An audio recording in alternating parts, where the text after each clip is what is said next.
Bonjour à toutes et à tous, merci de nous choisir pour vous informer. C'est parti pour votre magazine de la mi-journée. Nous avons le plaisir de recevoir aujourd'hui Boubacar Camara. Il est le mandataire du candidat Maître Moussa Diop, président du parti AG Jotna. Monsieur Camara, bonjour et bienvenue sur Walf TV. Bonjour, M. Hassan Gueye.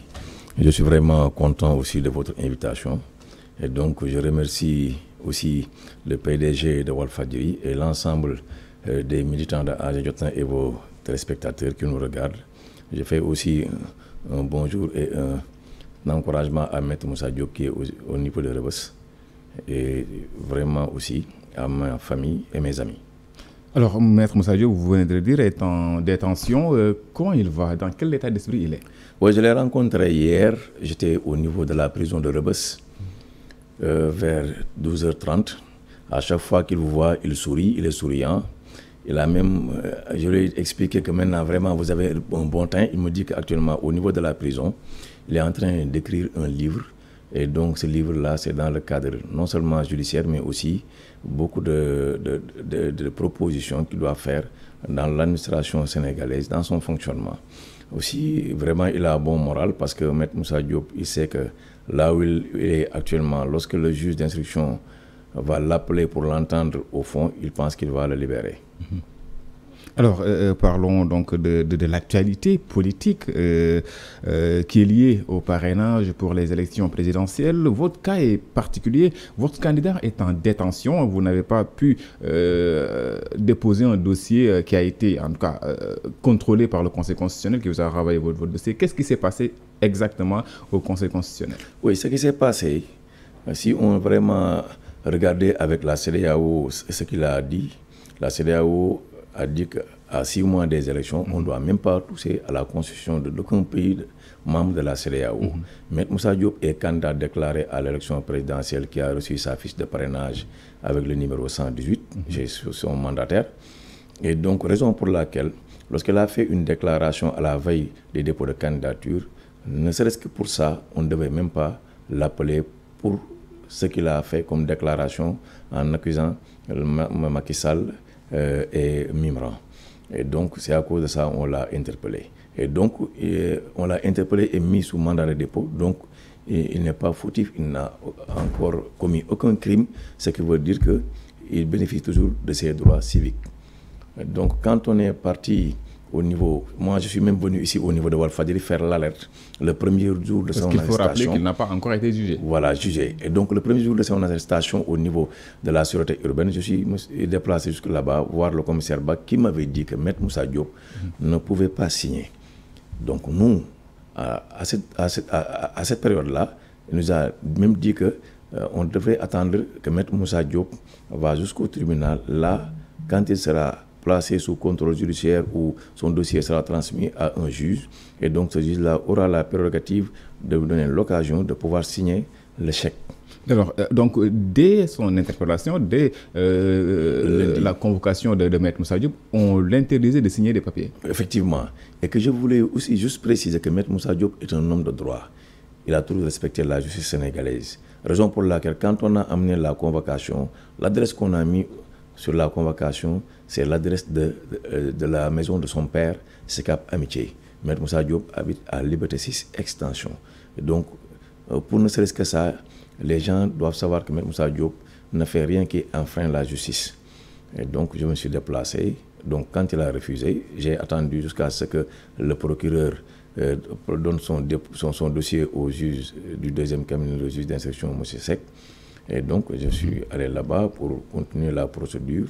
Mais finalement, ils nous ont refusé tout contact et aussi a refusé à Maître Moussa Diop tout ce qui lui permet de pouvoir aider à ce que sa candidature soit recevable au niveau du Conseil constitutionnel. On a déposé tout ce qu'on nous a demandé, y compris les fiches de parrainage, le casier judiciaire, le certificat de nationalité, la carte d'identité nationale, l'extrait de naissance et aussi le nombre de parrains requis, c'est-à-dire que 48 548 parrains. Et donc, une attestation bancaire d'une banque que je ne vais pas nommer pour cas de publicité, de 30 millions qui prouve que Maître Moussa Diop, ce chèque-là est disponible et juste là où je vous parle, ce chèque-là est au niveau de cette banque-là, de 30 millions de francs CFA comme caution adressée au niveau de la CDC Mais la banque nous a demandé la signature de Maître Moussa Diop pour pouvoir disposer de ce chèque et il a refusé. Et donc on a fait tout ce que la loi nous permet. On a écrit à Maître Moussa Diop, a écrit au juge. Le juge a pris cette procuration et l'a transmis au niveau du parquet, le procureur de la République qui agit pour le compte de Macky Sall et qui a refusé. Et là où je vous parle jusqu'à présent, à la date d'aujourd'hui, même ce vendredi-là, ce dossier-là est toujours sur la table du procureur qui refuse de signer cette procuration-là. Et donc, j'ai déposé l'attestation bancaire de 30 millions au niveau du Conseil constitutionnel comme caution. Et donc, dès le jour que je suis venu, qu'on a fait en fait le tirage, on était 83e. Le jour des contrôles de parrainage, M. Camara n'a même pas me donné le temps de s'expliquer. Alors, revenons un peu en arrière, il y a plusieurs étapes. D'abord, la signature du chèque par Maître Moussa Diop qui a été refusée par le commissaire, mais finalement, ça a été fait. Non, ça n'a pas été fait. Le commissaire m'a dit que je ne pouvais même pas voir Maître Moussa Diop en détention, qui a passé 5 jours. Le juge d'instruction ne nous a pas laissé, n'a pas donné à Moussa Diop l'autorisation de signer le chèque. Je ne parle même pas de la procuration, mais du chèque. Oui, non, le chèque, c'est déjà fait. Le chèque est prêt. Maître Moussa Diop l'a fait et devait récupérer le chèque le mardi. On l'a arrêté le lundi à 17h. Et donc, le chèque est prêt et disponible. Mais c'est le nom de Maître Moussa Diop qui est au niveau de la banque. La banque ne connaît que Maître Moussa Diop et sa signature, ne connaît pas Boubacar Camara ni Omar Traoré. Et donc, il a refusé, il nous a demandé uniquement une procuration. Omar Traoré, c'est le chargé des finances. Oui, c'est le chargé des finances. Et donc, c'est lui qui devait récupérer le chèque. Et donc, la banque, la banque est dans ses droits. On n'a aucun problème avec la banque. Vraiment, qui a très bien diligenté le chèque. Dès le début, que le chèque était disponible le 20. Le problème que nous avons, c'est le problème du procureur de la République. Le procureur qui a mis Maître Moussa Diop sous mandat de dépôt, parce que c'est sa demande de mise en de dépôt que le juge l'a suivi sur ça. Et donc, c'est lui aussi qui agit aux ordres de Macky Sall et du ministre de la Justice, Mme Aïssata Sall, qui a retenu notre procuration pour nous empêcher de candidater. Alors, cette procuration a été déposée sur la table du juge du deuxième cabinet, le juge Mamadou Seck, vous venez de le dire. Qu'est-ce que le juge vous a dit pour ne pas encore laisser Moussa Diop signer cette procuration? Oui, le juge, parce qu'à l'époque, quand c'est Omar Traoré qui a fait même les démarches entre Rebeuss et le cabinet du juge, parce que ça tardait à venir. Et donc, on avait même proposé d'amener notre véhicule pour prendre les documents amenés, mais le registre nous a dit que ça, c'était impossible, il fallait patienter.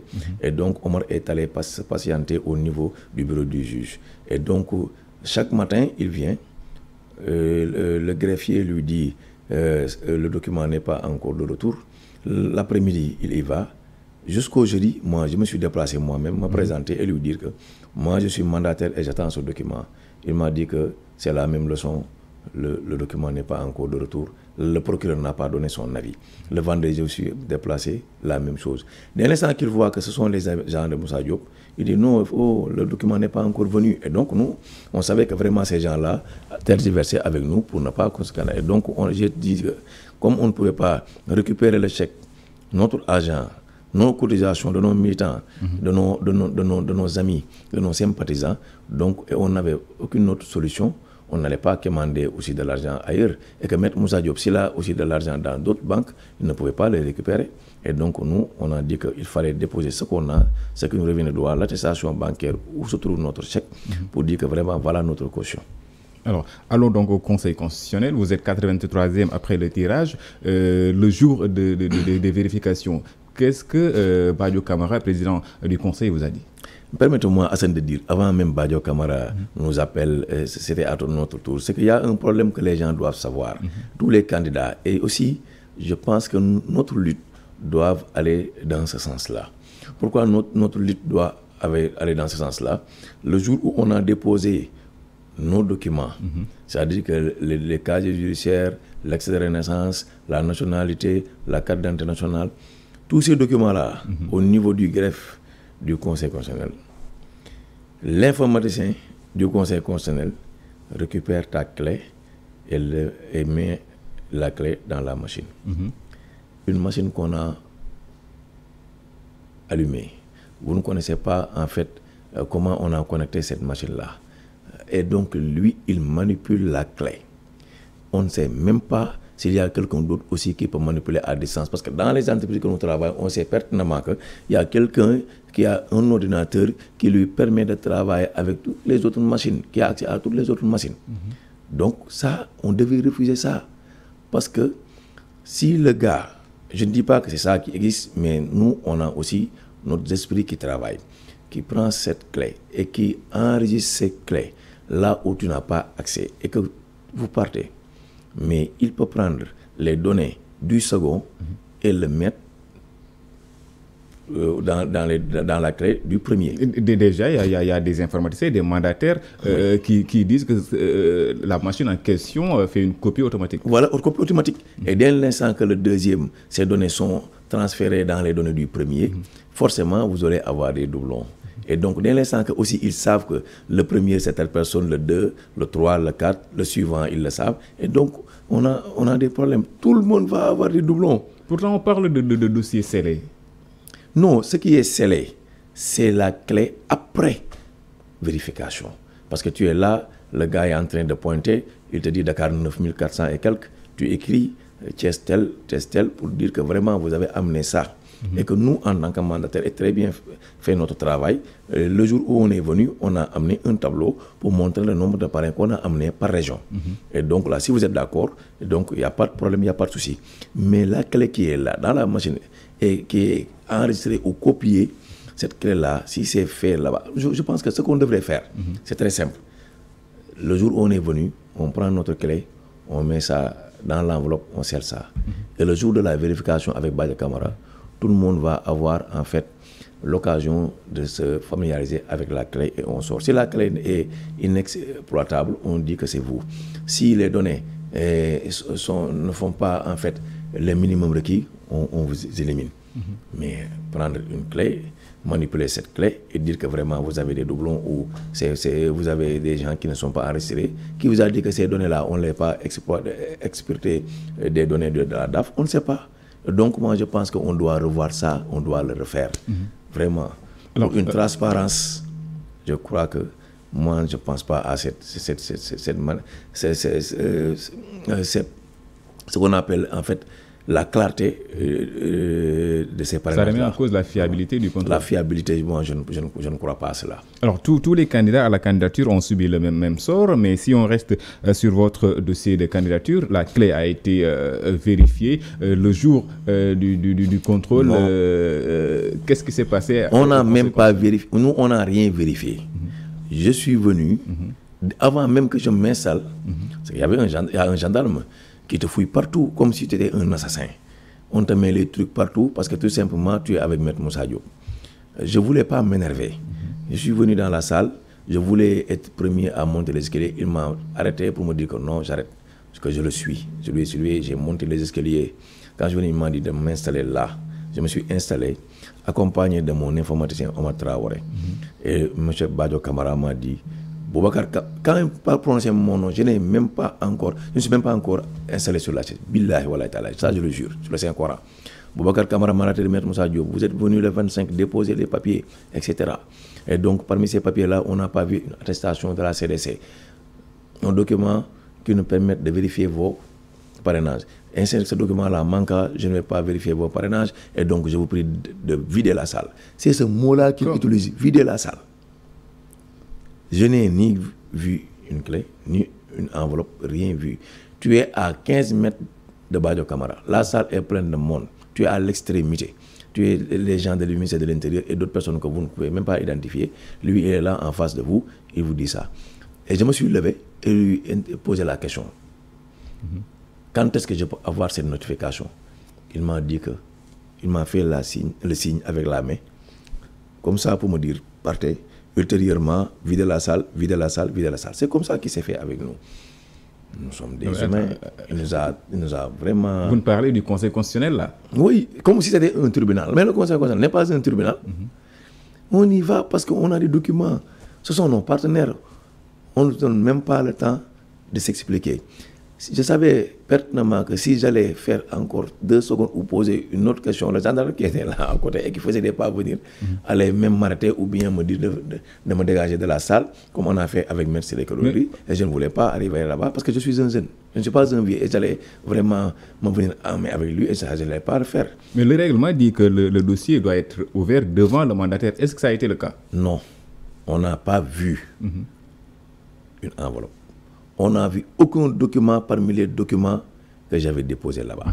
Et tout le monde qui était dans la salle, y compris Sen, qui est le directeur de la formation et de la communication du ministère de l'Intérieur, Madame la greffière qui était là-bas, tous ces gens-là peuvent témoigner que Boubacar Camara, mandataire de M. Moussa Omar Traoré, n'ont même pas fait dans la salle 1 minute. On ne nous a rien donné. On nous a informé. Donc il n'y a pas de contrôle là? Rien du tout. Ils disent qu'ils ne vont pas contrôler. Voilà, c'est ça le problème. Vous savez, ces élections-là sont mal parties, sont mal organisées, tout. Il faut revoir les choses. Et donc, moi, j'invite toute l'opposition à aller dans le sens que nos clés ont été tripatouillées, on n'a pas regardé nos dossiers. Et donc, nous, dans ce combat-là, on va le mener dans ce sens-là, si nous voulons gagner ce combat-là, mais pas ailleurs. Alors, il y a déjà un collectif au niveau de l'opposition, un collectif des candidats qui ont vu leur dossier rejeté, mais d'autres qui ont subi à peu près le même sort que vous. On peut citer Maître Claude Dorly, vous en avez parlé tantôt, il dit qu'il a été chassé de la salle. Vous avez failli avoir le même sort. Oui, parce que je suis venu avant lui. Il ne savait pas, il n'était pas au courant. Parce que quand on quittait la salle, il n'était pas encore arrivé, mais sinon j'allais l'avertir. Maître, mais comme il est un sage, il est âgé, donc on l'a fait sortir, je ne sais pas de quel moyen, mais moi, je savais pertinemment que si j'allais faire encore 10 secondes là-bas, mais j'allais être dégagé de là-bas. Parce qu'au niveau du Conseil constitutionnel, si on présentait le Conseil constitutionnel et la RGI Mbao, vous n'allez pas faire la différence. Il y avait tellement de gendarmes, tellement d'hommes de tenue ou en civil, qui étaient là-bas comme si vraiment nous, on n'allait pas à des élections présidentielles. Vraiment, ça, on doit le revoir. Moi, je suis contre. Et ce collectif-là, ce collectif que vous venez de parler là, nous, on fait partie de ce collectif, on a adhéré. Et j'ai envoyé un SMS au professeur Diop, un message pour lui montrer que nous, on fait partie de ce collectif-là, on a adhéré. Et M. Moussa Diop, je l'ai averti, on a discuté hier. Il m'a dit que tout ce qui est un collectif ou organisation de l'opposition, il faut y aller, adhérer. Et je voudrais donner feu vert et continuer. Et c'est ça. Alors, il n'y a que 21 candidats qui ont été retenus après l'étape des parrainages. Vous, de votre côté, qu'est-ce que vous allez faire? Il y a 21 candidats ou il y a 2 camps. Moi, je pense qu'il y a 2 camps au lieu de 21 candidats. Le camp de Macky Sall et le camp de l'opposition. Tout le monde le dit. Parmi ceux qui sont passés, il y a des candidats de l'opposition. Oui, c'est la raison pour laquelle je dis qu'il y a 2 camps. Le camp de l'opposition et le camp de Macky Sall. Le camp de Macky Sall, il y a les Ali Ngouille Ndiaye, il y a les Mamboy Diao, il y a Boun Abdallah Dionne. Tous ces gens-là qui sont avec Macky Sall, Dr Ndiaye, c'est ça, ils font partie de l'équipe de Macky Sall. Et donc, qu'est-ce qu'ils veulent? Je ne sais pas, mais de toute façon, ces gens-là n'ont pas mérité plus que M. Moussa Diop, Ousmane Sonko, ou bien Abdourahmane Diouf, ou Babacar Diop de Thiès pour être candidat à l'élection présidentielle. Qu'est-ce qu'ils ont fait plus de méritants que ces gens-là qu'on a écartés n'ont pas fait? Je ne le vois pas. Mimi Touré, comment vous voulez comprendre Mimi Touré qu'on a écarté et que vous voyez soit Mwardini ou Anta Babacar. Vraiment, voilà, c'est écœurant et quand vous le voyez. Et les gens le discutent. Ça, vous faites micro-trottoir d'or, c'est ce que les gens discutent du matin au soir. Pourquoi ces gens-là ont passé et les autres là sont calés? Est-ce qu'on ne peut pas avoir le bénéfice du doute en disant qu'ils ont fait un bon parrainage? Qu'est-ce que ça veut dire un bon parrainage? L'État a tenu un mauvais procès que les gens sont partis acheter des parrainages. C'est pas ça. Pourquoi ils n'ont pas déposé leur parrainage? C'est pas ça. Si on avait laissé nos clés là, qu'on l'amène le jour J pour le sortir de là-bas, beaucoup de gens vont passer sans doublon. Mais on n'a pas rien. Mais où se trouve? Où est-ce qu'Antabam a trouvé ses parrainages? Qu'il sorte sa liste au niveau de la région de Thiès. Moi, je trouve mon nom, je vais lui porter plainte. Anta Babacar, on l'a vu faire le tour du Sénégal. Mais faire le tour du Sénégal, avoir des parrainages. Mais vous savez, Thiès, c'est Yewwi Askan Wi qui est là-bas dans toutes les 4 communes. Idrissa Seck a eu des difficultés pour passer. Thiès, c'est nous, c'est l'opposition.